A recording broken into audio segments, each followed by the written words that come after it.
Now आज की इस वीडियो में अपन बात करेंगे object oriented programming and methodology का पेपर सॉल्यूशन। ठीक है, सो ये वीडियो होने वाली है आपके लिए बहुत हेल्पफुल। हमारे डिस्क्रिप्शन पे लिंक है टेलीग्राम चैनल और व्हाट्सअप चैनल का, उसको ज्वाइन कर लेना। सो इस वीडियो का पीडीएफ मैं एट द लास्ट मोमेंट आपको प्रोवाइड करवा दूंगा ताकि आप रिवाइज कर सको। ठीक है, अब अपन बात करते हैं। अपन ये वीडियो बना रहे हैं, ये जो बच्चे भी इन ब्रांचेस से बिलोंग करते हैं वो इस वीडियो को देख सकते हैं। कंप्लीट पेपर सॉल्यूशन लेके आया हूँ आप लोगों के लिए with the help of perfect solution, perfect code example and the concept behind the topics. ठीक है, कॉन्सेप्ट भी होने वाला, वीडियो थोड़ा सा लॉन्ग हो सकता है, लेकिन promise me when you complete this video at the last so you can give comment thank you sir. समझ रहे हो ना? तो वीडियो बहुत ही हेल्पफुल होने वाली है। अब मैं आपको एक टिप बताता हूँ कि कभी पेपर सॉल्व करने जाओ ना तो पेपर को थोड़ा एनालाइज किया करो। क्यों? क्योंकि क्वेश्चंस बहुत होते हैं सिंपल और सिमिलर, ये कि क्वेश्चन नंबर 4 का एक्सेप्शन हैंडलिंग और यहाँ पे फिर अगेन वही पूछा गया है। ठीक है, तो क्या सिमिलर होते हैं तो आपको चीज़ें बार बार लिखने की बजाय आप कॉपी भी कर सकते हो, आप चीज़ें भूल नहीं सकते। समझ रहे हो ना? तो पेपर को एनालाइज किया करो। और यहाँ पे बहुत ही सिंपल चीज़ें पूछी गई कि ऑब्जेक्ट ओरिएंटेड प्रोग्रामिंग लैंग्वेज क्या होता है, उसके फ्यूचर्स बता दो। फ्यूचर की जगह एलिमेंट्स भी बोल सकता है। कंट्रोल स्टेटमेंट क्या होती है, मतलब पेपर का ओवरव्यू दिखा रहा था। एक और टिप क्या है कि यदि मेंशन करता है सी प्लस प्लस में लिखो तो आपको सी प्लस प्लस ही यूज़ करनी है। यदि यहाँ पे मेंशन नहीं करा है और आप एग्जांपल देना चाहते हो तो you can use your favourite programming language, है ना। आप एक टिप सुन लो। क्या टिप है कि पेपर के अंदर यदि कहीं पे प्रोग्राम लिख रहे हो तो इस लाइब्रेरी का यूज़ कर लेना। इसका मतलब होता है कि आपने सी प्लस प्लस की सारी प्रेजेंट लाइब्रेरीज को इंक्लूड कर लिया है। ठीक है, तो इससे अपने जो अपना टीचर चेक करेगा उसको पता रहेगा कि आपको बेसिक नॉलेज है, आपको फंडामेंटल पता है। ठीक है, लेकिन अपन इसको रियल टाइम में यूज़ नहीं करते हैं क्योंकि इससे कंपल्टेशन टाइम अपना बढ़ जाता है। ठीक है, इसको रियल प्रोजेक्ट में यूज़ नहीं करते हैं। अब मैं आपको बताता हूँ ना, पहला क्वेश्चन क्या बोल रहा है, डिस्क्राइब करो various control statements with the help of example. So देखो सी प्लस प्लस के अंदर मेनली ये 9 टाइप की कंट्रोल स्टेटमेंट है। If, switch, for loop, while loop, do while, ठीक है, for each, try, catch, break, continue. So ये सारी जो अपनी कंट्रोल स्टेटमेंट है इनका अपन यूज करते हैं प्रोग्राम के फ्लो को कंट्रोल करने के लिए। समझ गए? फ्लो को कंट्रोल करने के लिए यदि मैं इफ स्टेटमेंट का एग्जांपल दूं तो क्या है, conditional execution based on a specific condition. समझ रहे हो? अपन इफ स्टेटमेंट का यूज करते हैं किसी कंडीशन को, यदि वो ट्रू है तो ही वो एग्जीक्यूट होगा। आप एग्जांपल लेते हैं, इंट टेम्परेचर नाम का अपन ने एक क्या बनाया, वेरिएबल बनाया जिसमें अपन ने असाइन करी वैल्यू कितनी 35। इफ कंडीशन का यूज करके क्या बोल रहे हैं, यदि टेम्परेचर इज ग्रेटर देन 30 तो क्या प्रिंट कर दो इट्स अ हॉट डे, नहीं है तो क्या कर दो प्लेजेंट डे। तो अपन इस तरह से इफ का यूज करते हैं, इफ कंट्रोल स्टेटमेंट का यूज करते हैं अपने प्रोग्राम के कंट्रोल को फ्लो करने के लिए। अब आपको तो मालूम है क्या इसका आउटपुट होने वाला है, 35 इज ग्रेटर देन 30 है तो क्या प्रिंट हो जाएगा, इट्स अ हॉट डे। समझ गए ना? तो अब अपन आते हैं बाकी के एग्जांपल। यदि मैं आप खुद से कर लेना, सर्च कर लेना थोड़ा सा, मैं इनका थोड़ा सा ओवरव्यू दे देता हूँ। स्विच स्टेटमेंट क्या है, ऐसी स्टेटमेंट जो कोड को एग्जीक्यूट करती है multiple option based on the value on expression. For loop क्या है, एग्जीक्यूट होता है code of black for the specific number of time. यदि मैं पाइथन का एग्जांपल दूं तो क्या नंबर ऑफ टाइम्स, जितनी बार मैं बोलूंगा उतनी बार मेरा कोड एग्जीक्यूट होगा। मान लो मेरे को बोलना है कि मेरे को 100 तक काउंटिंग करवानी है। ठीक है, तो फॉर आई इन रेंज क्या 101 और प्रिंट कर दो आई, तो क्या होगा, मैं 1 से लेके 100 तक मेरे लिए गिनती आ जाएगी। समझ रहे हो? एग्जीक्यूशन। वाइल लूप होता है, डू वाइल होता है, फॉर ईच होता है, ट्राई होता है, ब्रेक क्या होता है कि exit the loop if the switch condition is सब, जब तक के ये कंडीशन आ रही है तो क्या कर दो, प्रोग्राम को ब्रेक कर दो। तो ब्रेक का भी यूज है। सारे अपन कंट्रोल स्टेटमेंट है, इनका तुम डीपली थोड़ा सा पढ़ लेना, ब्रीफ नॉलेज के लिए स्क्रीनशॉट ले लो। अब आता हूं अपने सेकंड क्वेश्चन की। बहुत ही अच्छा क्वेश्चन है और बहुत ही लॉजिकल क्वेश्चन है। क्या बोल रहा है, डिस्कस करो और कंपेयर करो क्या run time and compile time polymorphism. अब एक स्पेसिफिक टिप सुन लो। क्या टिप है कि रन टाइम पॉलीमॉर्फिज्म जो होता है अपना, उसको अपन बोलते हैं मेथड ओवरराइडिंग। ठीक है, और कंपाइल टाइम पॉलीमॉर्फिज्म को अपन बोलते हैं मेथड ओवरलोडिंग। सो ये इंपॉर्टेंट थिंग थी। अब पॉलीमॉर्फिज्म से क्या समझते हो आप? यदि सिंपल देखो, one interface use multiple implementation. यदि मैं रियल लाइफ एग्जांपल दूं, इंटरफेस का मतलब ही मान लो यहाँ पे क्या ऑब्जेक्ट ले लो मेरे को। ठीक है, आदि में मेरे क्या क्या रोल हो सकते हैं। पॉलीमॉर्फिज्म का मतलब है बहुत सारे रूप। ठीक है, मेरे क्या क्या रूप हैं यदि मैं आपको बताऊं तो I am a teacher, I am a software engineer, I am Python developer, I am a founder of Test तक। ठीक है, एक वेबसाइट है उसको गूगल पे सर्च कर लेना यदि नहीं पता है। ठीक है, आई एम अ को फाउंडर ऑफ प्रोकोडर जी। सो ये मेरे मल्टीपल रोल हैं, इसको रियल लाइफ से रिलेट करा ताकि आप भूलो ना। अब मैं आपको बताता हूँ कंपाइल टाइम पॉलीमॉर्फिज्म होता क्या है। तो decisions about the functions or operation made during the compilation and the code before exit the run time. Run होने से पहले ही कंपाइल टाइम में अपन अपने फंक्शंस, कौन सा फंक्शंस एग्जीक्यूट होगा, कौन सा ऑपरेशन परफॉर्म होगा, उसको करते हैं। ठीक है, तो वो क्या हो जाता है अपना compile time polymorphism. Run time क्या हो जाएगा, discussion about the which function use are made for the during the run time. ठीक है, ये डेफिनेशन है, इनको थोड़ा सा अपने से ही पढ़ो। यदि वीडियो पे फोकस करोगे तो ही वीडियो समझ में आने वाली है, अदरवाइज वीडियो मत देखो तो ही अच्छा है। समझ रहे हो ना? तो focus is needed for watching a videos specially in programmings. अब इनका यदि मैं थोड़ा सा डिफरेंस बताऊं ताकि आप थोड़ा अच्छे से और लिख पाओ, राइट कर पाओ, तो ये क्या करते हैं और कब होते हैं। कंपाइल टाइम पॉलीमॉर्फिज्म क्या होगा, ड्यूरिंग द कंपाइलेशन। ठीक है, और रन टाइम क्या होगा, during the run time. Flexibility क्या हो जाएगी, designing are fixed at a compile time. ठीक है, यहाँ पे decisions are dynamically made run time based on the actual object. ठीक है, स्टैटिक बाइंडिंग होती है, डिसीजन मेड होता है कब, कंपाइल टाइम में। यहाँ पे डायनेमिक बाइंडिंग होती है, डिसीजन मेड कब होता है, रन टाइम में। So this is whole about the compile time and run time polymorphism. छोटे छोटे टॉपिक हैं, हर एक टॉपिक को स्किप मत करना, खुद से पढ़ के देखना, तभी तुमको चीजें आ पाएंगी। यदि तुमने प्रोग्रामिंग में कुछ भी चीज स्किप करी तो यू नॉट गेट एनीथिंग। समझ रहे हो ना? So now come again. अब मैं बात करता हूं क्या, अपने तीसरे टॉपिक क्या बोल रहा है, एक्सप्लेन करो object oriented programming language with its future. अब ऑब्जेक्ट ओरिएंटेड प्रोग्रामिंग लैंग्वेज की सिंपल सी डेफिनेशन करूं तो it is the different type and different approach of writing a code. जैसे अपन पहले करते थे उससे थोड़ा हटके इसमें अपन डेफिनेशन पढ़ते हैं। Object oriented programming stand for double OP. ठीक है, इज अ प्रोग्रामिंग पैराडिग्म। इसका मतलब क्या है, आदर्श या अप्रोच, तरीका। ठीक है, where code is designed in the term of object, here are some key features. क्या क्या फीचर्स हैं यदि मैं बिना देखे बोलूं तो भाई क्लास है, ऑब्जेक्ट है, इनकैप्सुलेशन है, एब्स्ट्रैक्शन है, पॉलीमॉर्फिज्म है, सिक्योरिटी हाई हो जाती है। तो ये सब तुम्हें याद रहना चाहिए यार, बहुत कॉमन चीज है, इसलिए जल्दी से स्किप करते हैं। क्लास क्या है, class is like a blueprint for define object. Object क्या है, instance of a class. Encapsulation क्या है, binding data associated with the function in a single unit. एक डाटा और फंक्शन को सिंगल यूनिट में कवर करना, किसी क्लास में कवर करना, is the call encapsulation. Inheritance मतलब सब क्लास, पेरेंट क्लास। चलो अभी इनको तुम करो क्या, थोड़ा सा अपने से स्क्रीनशॉट ले लो, मैं ऊपर जा रहा हूँ। बेनिफिट यहाँ पे पढ़ लेते हैं अपन। ठीक है, modularity, reusability, flexibility, efficiency, organisation, security. भाई देखो, टेलीग्राम चैनल, व्हाट्सअप चैनल को ज्वाइन कर लेना। एट द लास्ट टाइम इसकी पीडीएफ भी प्रोवाइड करवा देंगे ताकि आप इजीली रिवाइज कर लो कुछ नोट्स, और अपन कुछ इंपॉर्टेंट चीज़ भी वहाँ पे शेयर कर लेंगे जो टॉपिक्स ज़्यादा इंपॉर्टेंट है। ठीक है, सो टेलीग्राम चैनल, व्हाट्सएप चैनल को ज्वाइन करना मत भूलना, और वीडियो कर देना लाइक यदि वीडियो अच्छी लग रही है, और वीडियो कर देना शेयर यदि अच्छा लग रहा हो कंटेंट तो। ठीक है, फर्स्ट वीडियो नहीं देखी तो डिस्क्रिप्शन भी लिंक है, पाइथन में जाके मेरी कंट्रोल स्टेटमेंट का पूरा मैंने बनाया हुआ है, तो वहाँ पे आप पढ़ सकते हो सारी चीज़ें डिस्क्रिप्शन पे, यू कैन गेट इट। ठीक है, अब आता हूँ मैं अपने कौन से क्वेश्चन की ओर। डिस्कस करो क्या role cout, cin detail and why they are used in C plus plus, from which classes they belong to, explain in detail. अब भाई क्या है, यदि तुमको सी प्लस प्लस बिल्कुल नहीं पता है और इनके बारे में नहीं पता, मैं बता देता हूँ। देखो सी आउट क्या है, सी आउट का मतलब होता है करेक्टर आउटपुट। ठीक है, अब सी आउट एंड सी इन दो होते हैं। ठीक है, सी प्लस प्लस के अंदर C out and C in are a part of standard input output. आप जो यहाँ पे देखो प्रोग्राम है इंक्लूड आईओएस स्ट्रीम, ये एक लाइब्रेरी है जिससे अपन प्रोग्राम से इनपुट और आउटपुट जनरेट करते हैं। ठीक है, सी आउट का मतलब होता है कैरेक्टर आउटपुट, सी इन का मतलब होता है कैरेक्टर इनपुट।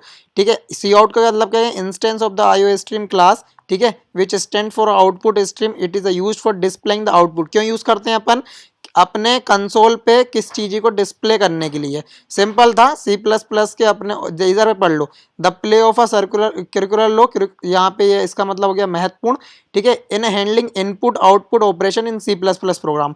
बहुत ही बेसिक सा क्वेश्चन था यार, मतलब आया ही क्यों, और आया है तो फिर अपन को अच्छे से लिखना है। ठीक है, अब यहाँ पे देखो, यदि अपन सी आउट का एग्जाम्पल लें तो यहाँ पे अपन ने अपनी लाइब्रेरी को करा इंक्लूड, यहाँ पे अपन ने बनाया फंक्शन, यहाँ पे अपन ने कर लिया सी आउट। इससे क्या होगा, मेरे कंसोल पे hello print, hello world, hello print या हेलो वर्ल्ड अपने को हेलो वर्ल्ड अपन को मिल जाएगा। ठीक है, अब यहाँ पे एक्सप्लेनेशन को तुम खुद से पढ़ लो, अभी बता चुका हूँ तुमको जो वही चीज़ें लिखी हैं, ज़्यादा टाइम वेस्ट नहीं करना, वीडियो को छोटा रखना है।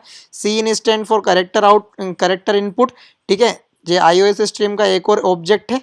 इंस्टेंस का मतलब ही होता है ऑब्जेक्ट, बार बार तुमको रिपीट करवा रहा हूँ ताकि तुमको चीज़ें याद हो। अब सी इन का यूज़ करते हैं अपन क्यों, यूज़र से इनपुट लेने के लिए, enter your number, enter your ठीक है, तो इस तरह की चीजें होती हैं। Never be confuse in this. Explanation को तुम थोड़ा सा रीड कर लो। ठीक है, cin use to read the data from the console, मतलब कि जो कंसोल पे अपन को इनपुट अपन ले रहे हैं अपने प्रोग्राम में अपन इंक्लूड करवा रहे हैं। ठीक है, enter the values storeyed in the variable number, एक वेरिएबल असाइन होगा उसमें उसकी जो इनपुट को इनपुट मिलेगा उसमें अपन स्टोर कर लेंगे। सो बहुत ही सिंपल चीजें थी, इसमें ज़्यादा कंफ्यूज होने की बात नहीं है। अब इंपॉर्टेंट क्वेश्चन है, क्या बोल रहा है कि what is empty class. Empty class का मतलब हो गया, एम्प्टी का मतलब क्या है, खाली। ठीक है ना, तो can instance empty class is created, मतलब एम्प्टी क्लास का क्या अपन ऑब्जेक्ट बना सकते हैं, तो पहले ही बता सकता हूँ कि बना सकते हैं। आप पढ़ते हैं थोड़ा सा डेफिनेशन क्या है। एम्प्टी क्लास और क्लास है that do not have any attribute. अब क्लास के अंदर क्या होता है, सिर्फ दो ही चीज होती है, या तो एट्रीब्यूट होगा या उसके फंक्शंस होंगे। एट्रीब्यूट को अपन बोल सकते हैं डाटा, फंक्शंस को अपन बोल सकते हैं मेथड। पहली वीडियो को मिस मत करना, बहुत ही इंपॉर्टेंट है, उसमें मैंने बताया है कि fundamental and futures of object oriented programming क्या क्या है। सो आई होप कि आप समझ रहे होगे वीडियो किस डीप लेवल पे जा रही है, आपको किस तरह से बार बार चीजें रिवाइज हो रही हैं। ठीक है, अब डिफाइन करते हैं। अब हाँ, अपन करते हैं the saver the sell be placeholder for the future. अब एम्प्टी क्लास अपन बना सकते हैं इस तरह से, लाइक उसके अंदर कोई भी डाटा नहीं होगा, कोई फंक्शन नहीं होगा, लेकिन उसका अपन ऑब्जेक्ट भी क्रिएट कर सकते हैं। लेकिन ऑब्जेक्ट का ध्यान रहे, ऑब्जेक्ट का कोई मेथड नहीं है, कोई डाटा नहीं है, ओनली ऑब्जेक्ट है। तो इस तरह से अपन एम्प्टी क्लास को अपन बना सकते हैं। ठीक है, अब यहाँ पे रीजन क्या था, यहाँ पे देखो the reason for this that the instance of a class is inherit default behaviour. और एम्प्टी क्लास का यदि यूज बताऊं, एडवांटेज बताऊं, तो क्या बढ़ता है, फ्लेक्सिबिलिटी कर देता है। मान लो मुझे मॉड्यूलर डिजाइन, मतलब आगे मेरा फ्यूचर पे कोई जूनियर प्रोग्रामर उस क्लास को यूज कर सकता है, तो इस तरह की चीजें करता है। एनहेंस रीडेबिलिटी, ठीक है, act as a clear indicator to the intention. ठीक है, तो this all about the empty class को अपन बना सकते हैं, उसका अपन ऑब्जेक्ट भी बना सकते हैं, लेकिन उसके अंदर कोई भी डाटा फंक्शन नहीं होगा। This is main thing. अब now come here, what it operator overloading. ठीक है, can friend function be use to overload the assignment operator. Yes, तो देखो operator overloading in C plus plus allow to define the multiple behaviour.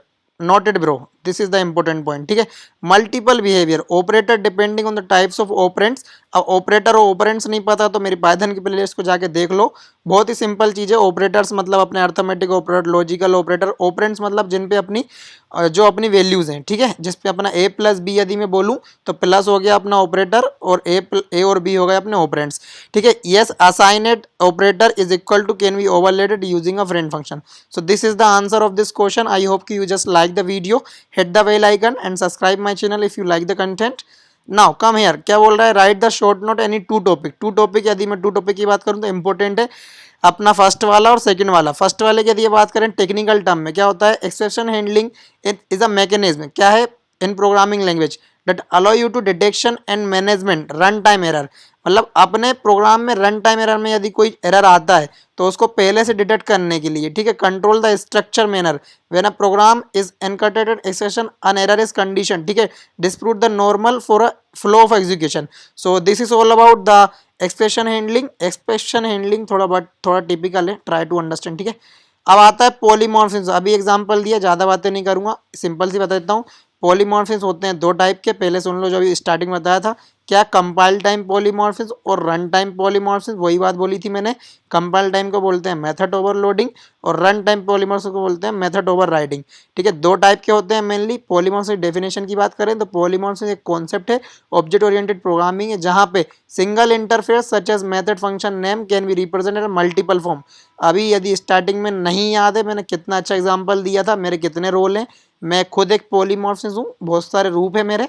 ठीक है, so I hope you understand. Now let's go to the next question.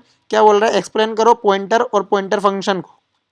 तो pointer क्या है, pointer एक तरह का अपन बोल सकते हैं अपने मेमोरी में, मेमोरी का जो एड्रेस है ना उसको स्टोर करता है। अब सुनो, अब pointer in programming is a variable. ठीक है, लिंक लिस्ट पढ़ा होगा, लिंक डब्ल्यू लिंक लिस्ट में अपने एक अब तरफ अपना डाटा स्टोर होता है, एक तरफ अपना रेफरेंस होता है। रेफरेंस ही पॉइंटर होता है जो दूसरे डाटा का मेमोरी को अपन स्टोर करते हैं। नहीं पता तो डीएसए की सीरीज जाके देख लो, वन शॉट डीएसए पढ़ाया है तो उसमें आपको समझ में आ जाएगा। ठीक है, तो अब pointer in programming is a variable that store the memory address for the another variable it essential point. ठीक है, to the location of the computer memory where the particular value is stored. Pointer is widely used to task dynamically memory location. ठीक है, dynamically मतलब memory में हर कहीं allocate हो जाना, passing address functions and efficient manipulation of data structure. So definition है, देख लो, और बाकी लॉजिक था वो मैं बता ही चुका हूँ, ठीक है। फंक्शन पॉइंटर क्या होता है, is a specific type of pointer that point to a function instant, ठीक है, instead of a data variable, it allow for indirect invocation of a function which can be useful in some scenarios like call backs, dynamic dispatch और creating arrays of a function. So थोड़ा सा अपने आप से पढ़ने का try करना brother, ठीक है। डेफिनेशन थोड़ा सा टिपिकल है, इसको अंडरस्टैंड भी करने का ट्राई करना। Now I want to discuss about question number 9। क्या बोल रहा है कि what are the advantage limitation using default argument.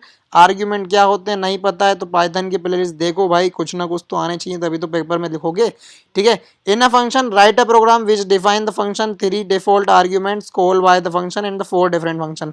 तो देखो मेरे को क्या, मैंने एक C++ का एग्जांपल लिया, क्या बोल रहा है, function with 3 default argument. 3 default argument क्या क्या होगा यहाँ पे, A B C, ठीक है ना, डिफॉल्ट आर्ग्यूमेंट। अब यहाँ पे देखो मैंने क्या करा, इनको कॉल भी करना था, तो पहले कर लिया मैंने 2030 से कॉल, फिर कर लिया मैंने 5 से कॉल, डिफरेंट तरीके से कॉल करना था, इस तरीके से मैंने कॉल कर लिया। नहीं आ रहा समझ में तो अभी थोड़ा सा देख लो, ठीक है। I will try in my Python play list, उसको जाके एक्सेस करो यार, सब कुछ बताया क्या होता है आर्ग्यूमेंट, इन कंस्ट्रक्टर क्या होते हैं, क्यों यूज होते हैं, ठीक है। So this is all about our 9 question. Now come to 10 question, very important. क्या बोल रहा है, design a class called father mother, ठीक है भाई, 2 क्लास बना ली, पहली क्लास फादर, दूसरी क्लास मदर। फिर क्या बोला, एक child class derive from the father and mother, ठीक है। यहाँ पे देखो चाइल्ड क्लास बना लिया अपन ने, जो डिराइव कर रही है किसकी प्रॉपर्टीज, फादर और मदर की, बस और कुछ नहीं था। यहाँ पे कुछ अपन को यहाँ पे क्या करना था, क्वालिटीज रखनी थी Q1 Q2 Q3, और अपन ने वही यहाँ पे ड्राइव कर दिया, यहाँ पे देखो, ठीक है। So this is all about our question number 10। Now I want to, video ज़्यादा लंबी नहीं करनी ना ब्रदर, इसलिए थोड़ा सा स्किप कर करके पढ़ा रहा हूँ, ठीक है। 11 नंबर का क्या है कि what are the access modifiers, how many types of access modifiers are available in C++, explain each and them with the role of implementing of data hiding and object oriented programming. तो access modifiers क्या होते हैं, C++ में keywords होते हैं that define the visibility and accessibility of a class member such as attributes and method. Attributes का मतलब data, methods का मतलब function, not be confuse my friend, ठीक है, आउटसाइड द क्लास, ठीक है। एक्सेस मॉडिफायर से मतलब पता चल रहा है ना, एक्सेस कर सके जिसको अपन, ठीक है, आउटसाइड द क्लास, ठीक है। The modifier play a role, एक महत्वपूर्ण रोल निभाते हैं, ठीक है। इम्प्लीमेंटेशन एनकैप्सुलेशन, मतलब एनकैप्सुलेशन का मतलब क्या है, डाटा को हाइड करना है सिंगल यूनिट में, लेकिन सारा डाटा तो अपन हाइड नहीं करेंगे, तो कुछ अपन एक्सेस मॉडिफायर की हेल्प से उस डाटा को भी अपन एक्सेस कर सकते हैं। सो यही इसका कॉन्सेप्ट था। यदि सिंपली बोलूँ 3 टाइप के होते हैं, पब्लिक, प्राइवेट, प्रोटेक्टेड। पब्लिक का मतलब है सारा डाटा पब्लिक लिए, प्राइवेट का मतलब ओनली उस क्लास के मेंबर ही उसको कर सकते हैं, प्रोटेक्ट का मतलब है कि ठीक है उसको एक्सेस भी कर सकते हैं, लेकिन वो प्रोटेक्टेड है, सिक्योरिटी को एनहेंस करने के लिए पढ़ते हैं यार, ठीक है। इनहेरिट क्या है, how inherit method is different from redefined method. This is the last question I think, ठीक है। इस क्वेश्चन को अपन लास्ट मान रहे हैं क्योंकि बहुत ही वीडियो करनी थी अपन को छोटी, ठीक है। तो इनहेरिट मेथड, रीडिफाइंड मेथड की यदि डेफिनेशन की बात करें तो directly inherit from the base class, provide a new implementation in the drive class. Use drive class क्या है, use it without the explicit redefinition, ठीक है। Require explicit redefinition with a new implementation. Keyword कौन सा use होता है, overwrite, ठीक है। और overwrite uses for keyword, no keyword use, sorry no रिवॉइड, नो ओवरराइट कीवर्ड यूज्ड, और use overwrite keyword use. Video is to long bro, ठीक है। एक्सेस एंड ड्राइव क्लास क्या है, directly accessible as a base class, overwriting as a base class method, ठीक है। अब ये हो गया क्या, इसका छोटा सा एग्जाम्पल, इसकी इमेज भी थोड़ी सी ठीक नहीं है, तो इसका जब मैं इसका PDF दूंगा सो तुम वहाँ से एक्सेस कर सकते हो। And then thank you guys for coming with at the last of the video. I hope you like the content that I provided you. इसका स्क्रीनशॉट ले लो, ठीक है। थैंक यू गाइस, मिलते हैं नेक्स्ट वीडियो में, और टेलीग्राम व्हाट्सअप चैनल को ज्वाइन करना मत भूलना। Thank you guys again.